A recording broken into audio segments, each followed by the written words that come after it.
Praise the Lord. Hallelujah. Salamat po sa Panginoon at muli na maghahayag na naman po ako ng kanyang banal na salita.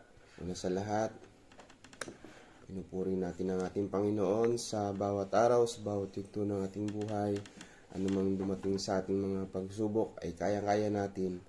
Binabati ko po ang aking mga kasamahan sa Door of Faith, lalong higit sa Door of Faith Lamesa, kaila Pastora Christy, at sa Door of Faith Parian, kay Pastora Che, at sa lahat ng mga sumusubaybay sa mga gawain ng Diyos. Hallelujah, praise the Lord. Mga kapatid, samahan niyo po ako sa panalangin. Hallelujah. Maraming salamat, Panginoon, sa kabutihan mo sa aming buhay. Pinupuri po namin kayo at pinapasalamatan sa lahat ng mga dakilang bagay na ginagawa niyo sa aming buhay, Panginoon. Napagtatagumpayan namin ang lahat dahil sinasamahan niyo po kami palagi, Panginoon. Narito po kami humihingi ng tawad sa lahat ng aming mga kalikuan, sa lahat ng aming mga paglaban sa iyong kalooban, sa lahat ng mga ginagawa namin, iniisip laban sa aming kapwa. Patawarin niyo po kami, Panginoon. Hindi po kaya namin mabuhay ng matuwid kapag wala ang iyong presensya, kapag wala ang iyong pagsama. Balutan niyo po kami ng iyong banal na dugo, Panginoong Yesus, upang wala magawa ang kaaway sa aming buhay. Banal na Espiritu, sa bawat araw, sa bawat segundo ng aming buhay, samahan niyo po kami. Tulungan niyo po kami, Panginoon, kung ano pong dapat namin gawin na ayon lamang sa iyong kalooban, Panginoon. Hallelujah. Panginoon, tulungan niyo po kami, Panginoon. Ang aming buong pamilya, dalangin namin, Panginoon, kung gaano kami kainit na naglilingkod sa iyo, Panginoon. Nawa mag-flow ito sa kanilang buhay, Panginoon. Tulungan niyo po kaming maging buhay na patotoo upang maging sila ay maisama din namin sa iyong bahay-sambahan, Panginoon. Sa lahat ng mga gawain, Panginoon, dalangin namin na ikaw lang palagi ang mapapurihan, mapasalamatan at madakila sa aming buhay, Panginoon. Itago niyo po kami palagi sa iyong likuran. Sa oras kami maghahayag ng iyong mga banal na salita, ikaw palagi ang mapapurihan at mapasalamatan, Panginoon. Maraming salamat po sa lahat ng mga pagsubok at sa lahat ng mga blessing, sa lahat ng mga pagsubok na aming palagi na pagtatagumpayan dahil kasama ka namin, Panginoon. Ang mga salita mo lamang, Panginoon, ang aming pinanghahawakan sa oras na kami dumaranas ng mga pagsubok, dahil ito lamang ang pinakamabuting aklat dito sa balat ng lupa, Panginoon. Maraming salamat po sa lahat ng mga pangako mo, Panginoon, na ito ay natutupad sa aming buhay. Naniniwala kami na nanampalataya, Marcos 11:24, na ang lahat ng aming mga dinadalangin ay iyong tinugon na, Panginoon, dahil ito ang aming pinananampalatayanan. Salamat po muli, Panginoon. Ito po ang aking dalangin na may pasasalamat at pagsamba sa pangalan ng iyong anak na Jesus at sa palaging pagsama ng banal na Espiritu. In Jesus' name, Amen. Minsan pa, mga kapatid, sama-sama po tayong awitan natin ang ating Panginoon. Hallelujah. Awitin natin yung Kami Katagpuin. Narito kami, nagpapakumbaba, sumasamba sa iisang Diyos. Hinahanap namin kariktan ng iyong mukha, sumasamo sa iyong pagkilos, at sa himig na hain tanging dalangin kami katagpuin. Narito kami, nagpapakumbaba, sumasamba sa isang Diyos.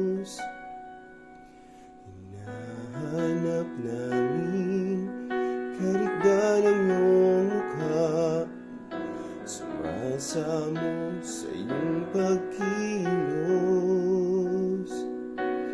at sa himig na hain tanging dalangin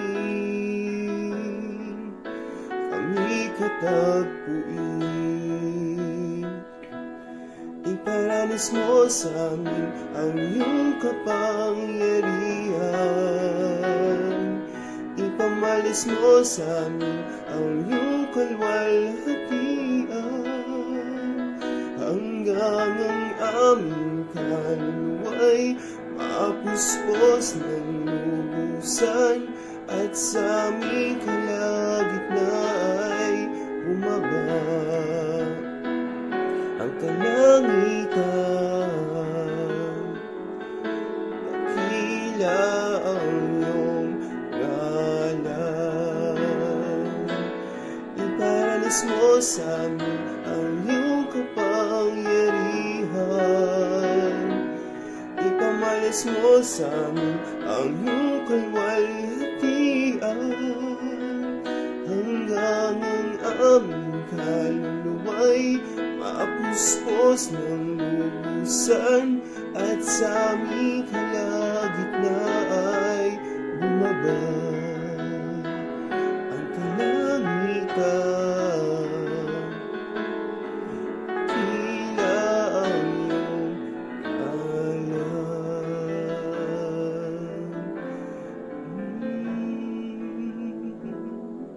Hallelujah. Praise the Lord. Salamat po, Panginoon. Praise the Lord. At mga kapatid, dumako na po tayo sa pag-aaral ng banal na salita ng ating Panginoon. At kung kayo po ay may tangan na Biblia, magsipagbukas po kayo sa akin sa Marcos 9 verse 1 to 13. Praise the Lord. Babasahin ko po. Ang pagbabagong anyo ni Jesus. Pagkaraan ng 6 na araw, umakyat si Jesus sa isang mataas na bundok. Wala siyang isinama roon maliban kina Pedro, Santiago at Juan. Habang sila'y naroon, nakita ng 3 na nagbago ang anyo ni Jesus, nagniningning sa kaputian ng kanyang kasuotan. Walang sinuman sa lupa ang nakapagpapaputi ng gayon. At nakita rin nila roon si Elias at si Moises na nakikipag-usap kay Jesus. Sinabi ni Pedro kay Jesus, "Guro, mabuti po na nandito kami. Gagawa po kami ng 3 kubol, isa para sa inyo, isa para kay Moises at isa para kay Elias." Nasabi ito ni Pedro sapagkat sila ay takot na takot. Nililiman sila ng makapal na ulap at mula rito'y may isang tinig na nagsabi, "Ito ang pinakamamahal kong anak. Pakinggan ninyo siya." Nang tumingin sa paligid ang mga alagad, wala na silang ibang nakita maliban kay Jesus. Nang sila'y bumababa na mula sa bundok, mahigpit silang pinagbilinan ni Jesus na huwag sasabihin kanino man ang kanilang nakita hanggat hindi pa muling nabubuhay ang anak ng tao.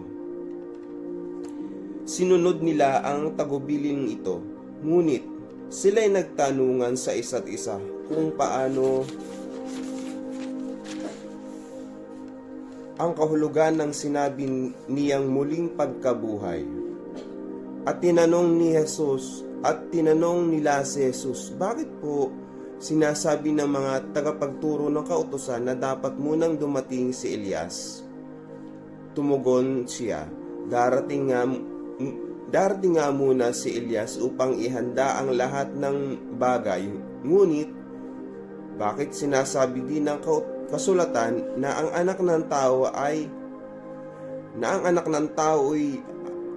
ahamakin at magtitiis ng maraming hirap? Subalit sinasabi ko sa inyo, dumating na nga si Elias at ginawa sa kanya ng mga tao ang nais nila ayon sa nasusulat tungkol sa kanya. Praise the Lord. Salamat po sa ating Panginoon at Napakaganda ng kanyang mensahe ngayong tagpong ito. Marcos 9 verse 1 to 13. At sa una po nating binasa ay ang pamagat po nito ay ang pagbabagong anyo ng ating Panginoong Hesus. Amen. Pagkaraan ng maraming araw, umakyat si Jesus sa isang mataas na bundok. Wala siyang isinamak roon malibang kina Pedro, Santiago at Juan. Amen. Pumili po ang ating Panginoon ng 3 matatapat na alagad at malapit sa kanyang puso dahil gusto ng ating Panginoon na masaksihan kung paano siya makikipag-usap kay Moises at kay Elias. Amen. At nakasulat din po dito sa Biblia, at habang sila'y naroon, nakita ng 3 na nagbago ang anyo ni Jesus, nang nagniningning sa kaputian ang kanyang kasuotan. Nakasulat din po dito, walang sino man sa lupa ang nakapagpapaputi ng ganon. Amen. Ibig sabihin yung kabanalan ng ating Panginoon, ang kaningningan niya, ang kanyang pagka-Diyos ay nasaksihan ng mga tao kung ano talaga siya, kung ano talagang kanyang, marahil ito po yung kanyang itsura pag siya ay nasa langit. Talagang nakasulat din po dito na wala pang makapagpapaputi ng gayon. Ibig sabihin, wala talagang katulad ang kaningningan ng ating Panginoon na nasaksihan ng 3 alagad na si Pedro, Santiago at Juan. At kung ating pagbubulay-bulayan, bakit po nakikipag-usap ang ating Panginoon kay Elias at kay Moises? At bakit di nagbago ang kasuotan, ang anyo ng ating Panginoon? Mga kapatid, ito po ay dahil ang kausap niya ay ang mga banal na galing sa langit. At kaya siya inilabas din niya yung kasuotan na panglangit. Ganon po kamangha-mangha, kadakila ang ating Panginoon na dito pa lamang sa tagpong ito, para po sa akin, ito po yung meeting, ito po yung pakikipag-usap ng ating Panginoon kay Moises at kay Elias. Sa totoo po, sila ay mga namatay na at sila ang mga unang umakyat sa langit, at kaya po sila bumaba dito sa lupa ay upang naniniwala ako na nanampalataya na ayon sa aking pagkakaunawa, ito po ay dahil sa ang pinag-uusapan po nila ay ang gagawin ng ating Panginoon sa darating na kanyang kamatayan at sa kanyang pagkabuhay na muli. Yung pong kanyang mission dito, ang sa akin, sa pagkakaunawa po na ibinigay natin Panginoon, ay pag-uusapan ang tungkol sa pagliligtas sa sanlibutan. Amen. At ito pong 3 si Pedro, Santiago at Juan ay talagang namangha at natakot. Ang sabi pa nga po ni Pedro, talaga pong naman si Pedro ay palaging nangunguna, at ang sabi niya, sinabi ni Pedro kay Jesus, "Guro, mabuti po na nandun kami. Gagawa po kami ng 3 kubol, at isa para sa inyo, isa para kay Moises, at isa para kay Elias." Ayun po, at nasabi nila ito, nasabi ni Pedro dahil sa sobrang takot, dahil wala silang ibang masabi sa nangyayari, kundi yun lamang ang kanilang masabi. At ito po yung tagpo na, kung babalikan po natin yung umpisa, isinama ng ating Panginoong Hesus si Pedro, Santiago at Juan sa panahon po natin ngayon, dahil may gagawin po silang, may gusto pong ipasaksi ang Panginoon sa 3. Gusto niyang gusto ng ating Panginoon na maunawaan ng 3 na siya ay totoong Diyos at makikipag-usap siya sa kay Moises at kay Elias. Amen. At sa ating mga kung dito po sa ating buhay dito sa lupa, na kapag tayo isinasama ng ating mga tagapanguna, kapag tayo isinasama ng mga mas nakakataas sa atin about sa pagmi-meeting, sumama po tayo dahil yun ay kalooban ng ating Panginoon at may nais ipa-witness ang ating Panginoon sa bawat isa. Kaya matuwa tayo kapag tayo ay isinasama sa mga gantong gawain dahil ito ay kalooban ng ating Panginoon. At kapag may itutuloy ko po at dito po sa verse 7, Marcos 9 verse 7, nililiman sila ng makapal na ulap at mula rito'y may isang tinig na nagsasabi, ito ang pinakamamahal kong anak, pakinggan ninyo siya. Amen. Ito po ay nabanggit din at narinig din ng mga tao nung binautismuhan ng ating Panginoong Hesus sa Matthew 3 verse 17. Ang sabi po dito, at narito ang isang tinig na mula sa mga langit na nagsasabi, ito ang sinisinta kong anak na siya kong lubos na kinalulugdan. At inulit din po ng amang nasa langit ang ganitong salita dito po sa verse 7. Nililiman sila ng makapal na ulap at mula rito'y may isang tinig na narinig na nagsasabi, ito ang pinakamamahal kong anak, pakinggan ninyo siya. Amen. So ibig sabihin, kapag nangusap ang Panginoon, ang ating Ama na nasa langit, ay pakinggan natin siya. At nakaka-bless po talaga dahil itong tatlong alagad na ito ay nasaksihan nila at narinig ang Diyos Ama na nagsalita sa kanila. At nang tumingin sa paligid ang mga alagad, wala silang ibang nakita maliban kay Jesus. So ibig sabihin talagang ang nagparamdam ang ating Ama sa tatlo at nangusap na at sinasabi na ang ating Panginoong Hesus talaga ay anak ng Diyos, na ito ay hindi matanggap ng sanlibutan. Kaya't mapalad tayong mga Kristiyano na naunawaan natin na ibinigay sa atin ng Panginoon ang pagkaunawa sa bagay na ito. At verse 9 po, nang sila'y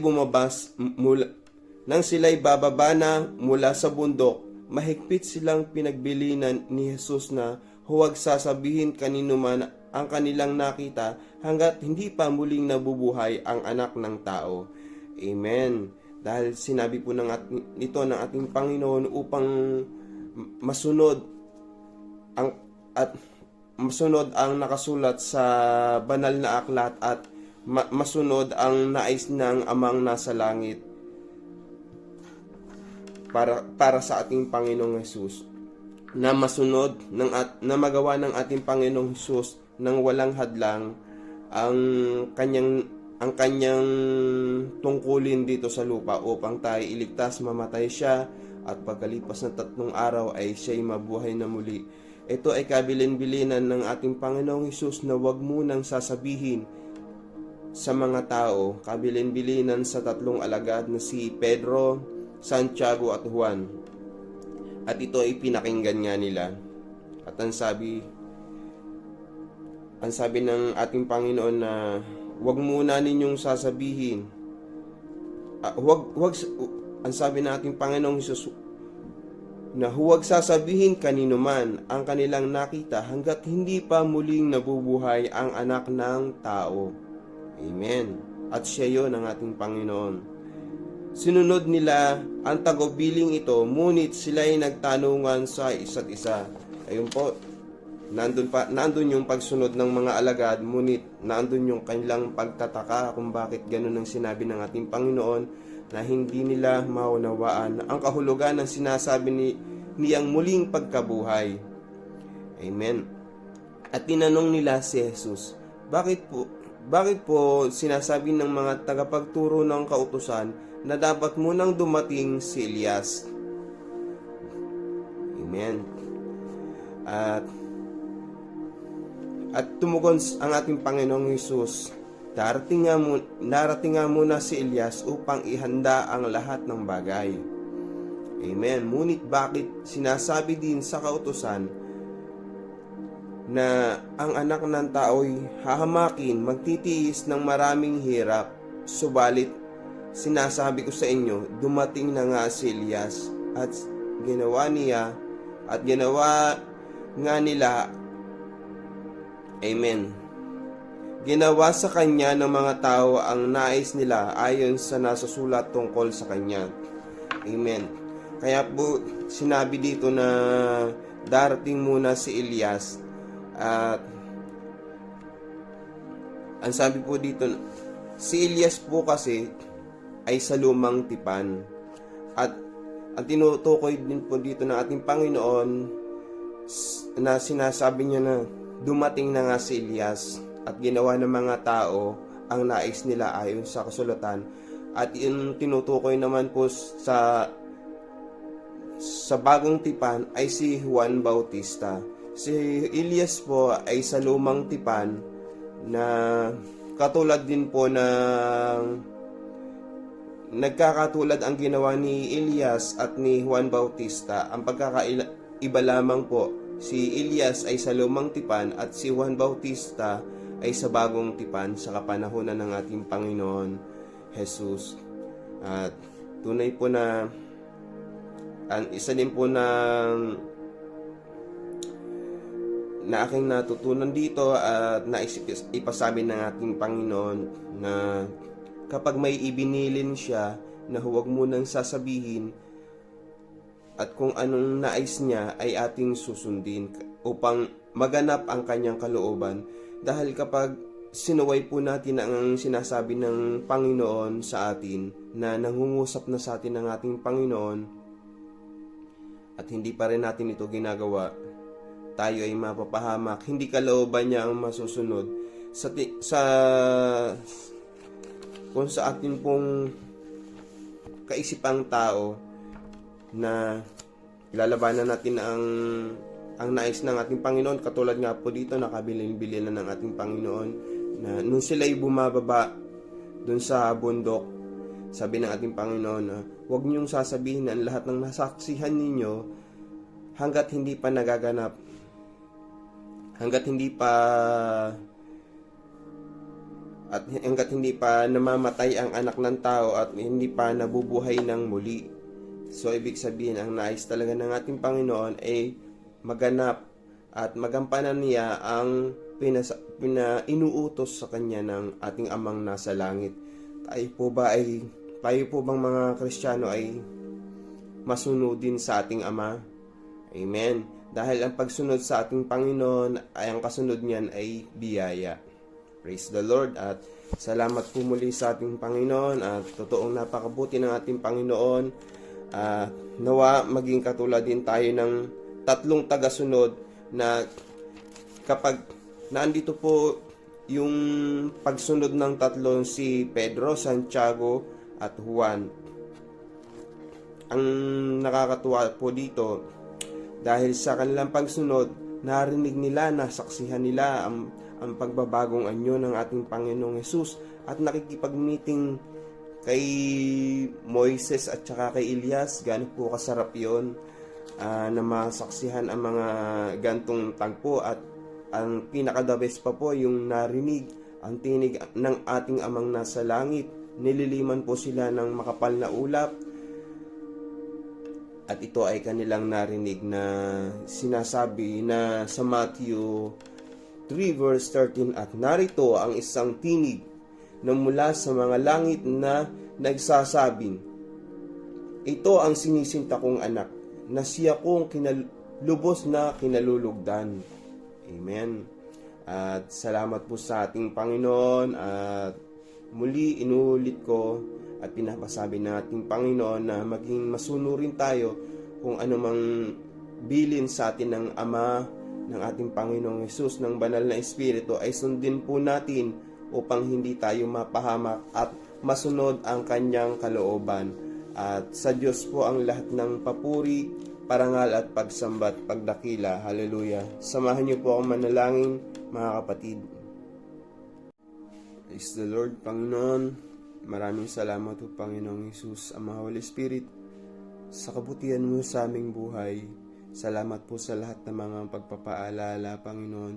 Tulungan niyo po kami, Panginoon, na makasunod sa iyong kalooban na kapag kami tinawag mo, Panginoon, na sumunod kami, Panginoon.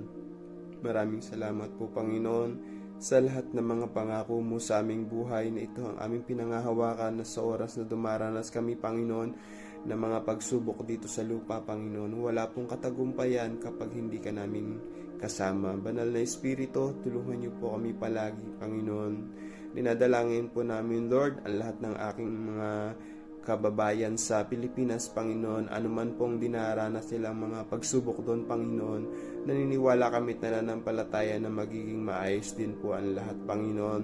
Dinadalangin ko rin, Panginoon, ang darating na eleksyon, Panginoon, nawa kalooban mo lamang, Panginoon, ang masunod sa bayan namin, Panginoon, na lahat ng mga tax na pumapasok sa aming bansa ng mga pondo, Panginoon, ay huwag malagay sa bulsa ng mga makasarili, Panginoon. Bagkus, Panginoon, tingnan nila ang mga batang nasa lansangan, ang mga natutulog sa lansangan, ang mga pamilya na walang matatag, matibay na tirahan, Panginoon. Tulungan niyo po ang aming mga kababayang ito, Panginoon. Lalo higit, Panginoon, ang mga kababaihan na inaabuso ng mga kalalakihan dahil sa kahirapan, Panginoon. Tulungan niyo po sila, Panginoon, maging sa mga hospital, Panginoon. Nawa, Lord, hindi na sila titingin sa kung may pera ba ang tao sa pagpasok sa hospital. Bagkus ang tingnan nila ay ang buhay ng isang tao, katulad ng pamamalakad dito sa bayang kung saan mo kami dinala, Panginoon, sa Italy, Panginoon. Dinadalangin po namin, Panginoon, ang mga gantong pamamaraan ay matupad na sa aming bansa. Maglagak po kayo, Panginoon, ng mga tapat na mga mamumuno sa aming bansa, Panginoon. Totoo, Panginoon, na malapit ka nang dumating. Naranasan namin ang nakasulat sa pahayag, Panginoon. Tulungan niyo po kami na huwag malihis ng landas, Panginoon. Tulungan niyo po kami, Panginoon. Dalangin din namin, Panginoon, ang lahat ng mga kasamahan ko sa Door of Faith, lalo higit sa Door of Faith Lamesa, Panginoon, sa lahat ng mga dinaranas nila mga pagsubok. Tatagan niyo po, Panginoon, ang kanilang loob, Panginoon. Bigyan niyo po sila ng espiritu ng kapanatagan, Panginoon, sa oras na sila dumaranas ng mga pagsubok. Maging ako, Panginoon, at aking buong pamilya. Dalangin namin, Panginoon, lalong higit sa aming pamuno sa aming iglesia, Panginoon, kay Pastora Christy, ang sa kanyang buong pamilya. Tulungan niyo po siya, Panginoon, na ayon lamang sa iyong kalooban ang lahat ng kanyang gagawin at ikaw palagi ang mataas sa kanyang buhay, Panginoon. Maging sa aming mga elder, Panginoon, kay Sister Wilma at sa iba pa, Panginoon, sa mga miyembro at sa mga pinakabagong miyembro, Panginoon. Naniniwala kami at nananampalataya, Panginoon, na hindi ka papayag na ito lamang ang bilang namin, bagkus ito ay dodoblihin mo at titriplihin mo pa sa mga darating na araw, Panginoon. Tulungan niyo po kami, Panginoon, sa hamon ng aming buhay dito, Panginoon, dito sa Italia, Panginoon, kung saan man po kami naroon, Panginoon. Dinadalangin din namin, Panginoon, ang lahat ng mga OFW, Panginoon, na iniwan ang kanilang mga mahal sa buhay upang mapaganda ang kinabukasan ng kanilang mga anak, Panginoon, ng kanilang pamilya. Tulungan niyo po sila, Panginoon, na huwag masira ang mga pamilya na kanilang iniwan. Tulungan niyo po sila, Panginoon, na magkaroon ng amo na mababait, na itatrato sila ng mabuti, Panginoon. Dahil sabi mo, Panginoon, na igalang din namin ang aming mga amo at ibubuhos mo ang aming pagpapala sa amin, Panginoon. Kaya maraming salamat po muli, Panginoon. Jesus, naniniwala kami at nananampalataya na aayusin mo ang mundo, Panginoon, na maitinatama ka lamang sa mga puso't isip, itinatama mo ang pananampalataya ng mga tao, kaya mo ibinubuhos ang gantong pagsubok. Naniniwala kami nananampalataya, Marcos 11:24, na lahat ng aming mga dinalangin ay iyong tinuguna at matatapos ang lahat ng mga pagsubok ito at magtatagumpay kami sa hamon ng buhay nito. Maraming salamat, Panginoon. Nawa, Lord, sa pagdating mo ay mainit mo kaming madatna na naglilingkod sa iyo, ng aming mga puso ay tapat na sumusunod sa iyong kalooban, dahil nakakatakot, Panginoon, kapag maiwan ng sa rapture, Panginoon. Kaya tulungan niyo po kami. Maraming salamat po muli.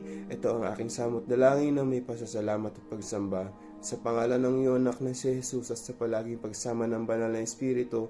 In Jesus' name, Amen. Glory to God. Maraming salamat po mga kapatid sa pakikiisa nyo sa gawain sa ating Panginoon.